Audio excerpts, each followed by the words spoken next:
kas kam yra pasiekimas. Na, kažkam ramus gyvenimas yra didelis pasiekimas. Ir tada tau labai sunkus kitą žmogų suprasti. Palauk, tai negi jis dabar čia tų žemaičių blynų nevalgys. Taigi taip skamba. Buvom iš tikrųjų biedni, alkani ir norėjom būti materialiai kažkokie tokie tvirti, apsirūpinę ir tą vektorių labai tokį link to vartotojiškumo dėjom. O tas, ką tas mūsų ego irgi, kurį daro, tai jisai tokį turi vieną, man atrodo, svarbų dalyką, jisai nuolat mums sako taip, kaip yra tau, yra visiems. Na, Taip. ir tada tau labai sunkus kitą žmogų suprasti. Palauk, tai negi jis dabar čia tų žemaičių blynų nevalgys. Taigi taip skanu. Man skanu. Bet, kitam tai, neskanu, labai neskanu. Tai blynai paprastas pavyzdys, o visos mūsų vertybės, visi mūsų pasiekimai, kas kam yra pasiekimas.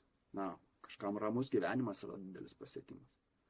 Tokia dabar paskutinius čia 30 metų, kai kūrėm Lietuvą, daugiausiai dėjom tokius labai didelius akcentus į tokį, buvom iš tikrųjų biedni, alkani ir norėjom būti materialiai kažkokie tokie tvirti, apsirūpinę ir tą vektorių labai tokį link to vartotojiškumo dėjom.